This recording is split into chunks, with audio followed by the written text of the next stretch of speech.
UVS, under video surveillance, just took a field trip. Jay, Keith, and I traveled south to sing in the Spanish period church known as Tumacacori. We started at Waffle House, as it's well known generally that singers sing better after waffles and grits. Plus, I collect group shots with the iconic sign, including now with a subset of various permutations of UVS.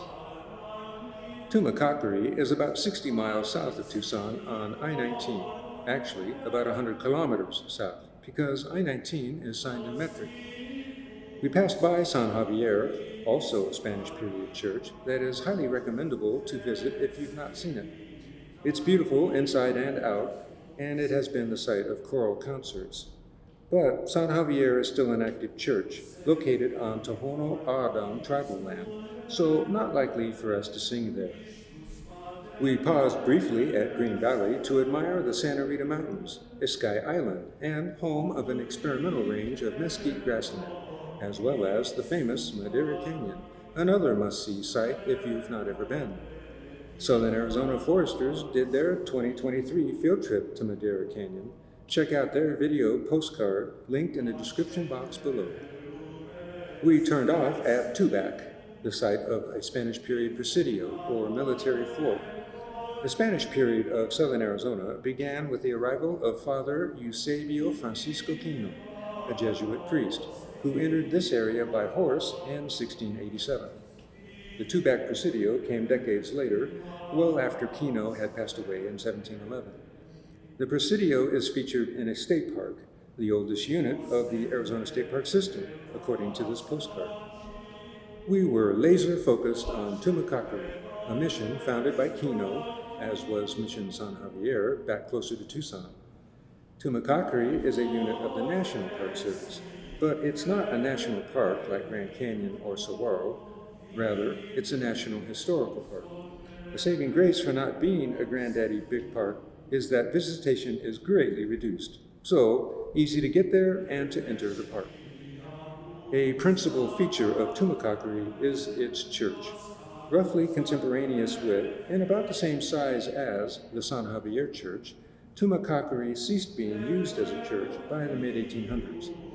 Gold miner hopefuls on their way to California in 1849 used the building as a way station, but without active maintenance, it fell into disarray. The floor and roof have been replaced, and the walls have been stabilized, though they still show historic graffiti beginning in the 1800s and continuing ever since then. The Park Service allows, if not encourages, humming a few bars inside the church to get a feel for its acoustics. UVS has various examples of sacred music on its song list, so we brought out one of those by a long-ago Italian composer, Antonio Lotti. From the Baroque period, Vere languores nostros. Truly, our burdens were borne by him. It's from Isaiah. Just under 3 minutes long, let's hear the whole piece from inside the church of Tumacacori. Vere languores in Tumacacori. Vere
Not bad for acoustics, but more than anything, it was simply an honor to sing in this historic building.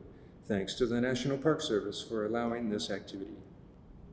Prior to the arrival of Kino, this area was home to indigenous people referred to today as Sobaipali A'adam. Their houses might have looked like this artistic depiction. They utilized the natural environment of southern Arizona in daily life, including hunting and gathering, perhaps as depicted here. Additionally, they farmed along the edge of the Santa Cruz River, diverting water to irrigate crops. Not to understate, but first contact with Spanish resulted in big changes for indigenous Americans generally. For his part, today, Father Kino is spoken of fondly. See the short video linked below on current indigenous views of Kino. There is more to see and do at Tumacacori besides the church. Kino introduced fruit trees to the area, and the legacy orchard is still there. A little barren of leaves in January, but really pleasant in the orchard during the growing season.